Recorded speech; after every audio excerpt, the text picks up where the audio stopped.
Welcome again to Joe Stunner Boxing. Ellie Scotney retains her super-bantamweight belts, IBF, WBO, against New Zealand's Mea Motu. Motu came in with 20 wins, 8 KOs, no draws, no defeats. She's 35 years old. Bit of an interesting backstory because I think she's got about 5 kids, and I think she was in an abusive marriage and managed to escape. To me, she clearly lost. The judges only gave her 1 round. I think I gave her 2 or 3. But there was only one winner, and that was Ellie Scotney. And it wasn't that Moto did anything really bad. She didn't do anything wrong. It was just that Scotney was a little bit quicker, far more craftier, a bit more nuanced, and had a bit more variety, really. And that's why she won most of the rounds. In the first half of the fight, Motu was very competitive, but I thought Ellie sort of pulled away.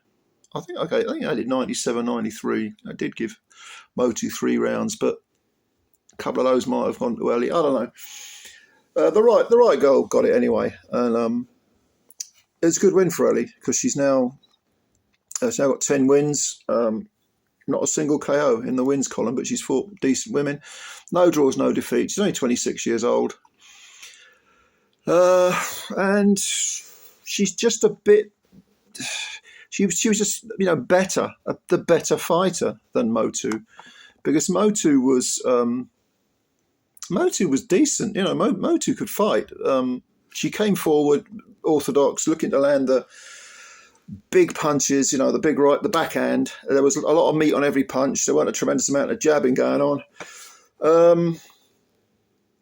And I think it took Ellie a little while to find her rhythm, to find her feet. She wasn't throwing enough punches. There was a clash of heads early on, was it the second round, where I thought that sort of unsettled Ellie a little bit because she picked up with a cut over the left eye. And that must have sort of egged Motu on a little bit.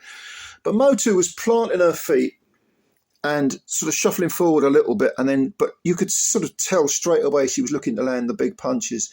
There was no real, I wouldn't say she was completely void of technique, but there was no real variety. There was no real sort of effort to sort of feint or be a bit, to have a little bit of ring IQ, a little bit of nous, to be a bit crafty. All of that was coming from Ellie, certainly in the second half of the fight.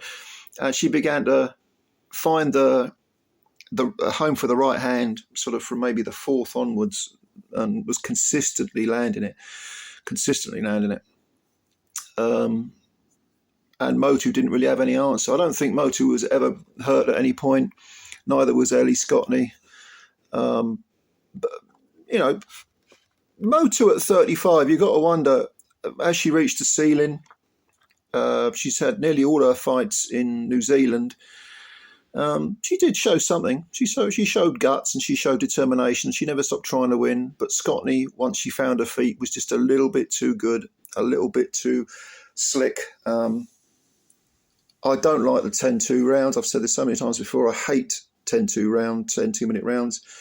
And I think it was Sonny Edwards, who was one of the commentary team on DAZN, said that Mea Motu is the type of fighter who would love 3-minute rounds. Yeah, I got that feeling too, because she was more of a brawler, more of a power puncher. Motu's best victory came over, it was last year, back in October, over Shannon O'Connell, who's a former world title challenger, got stopped by Ebony Bridges. But yeah, she's probably reached the ceiling, I think. And it is getting to the point where you're thinking, women's boxing, the quality is visibly increasing, even if you go back 5 years, because you had a lot of women fighting for world titles who just looked about as good as the average, English level man, English title level man. But now you're seeing, the better technique from the women. They're sort of winning out, and it's not enough to just be a sort of, game tough girl. You've got to have some technique, some skills. I think the level of women's boxing, the quality of it is definitely rising, visibly rising.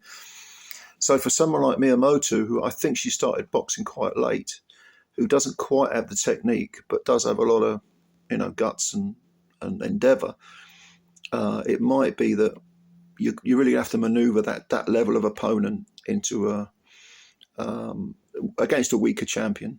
And Ellie Scotney does not look like a weak champion. Like I say, she's super bantamweight.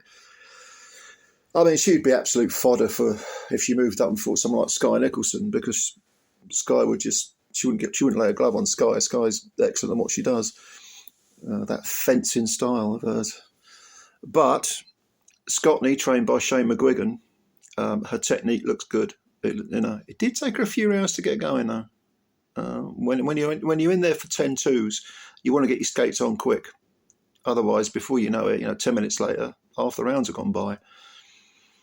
But let me know what you think. What do you think of Scotney? Who would you like to see her face next? And what do you think of Motu? And yeah, comments below. I'll have a read of them.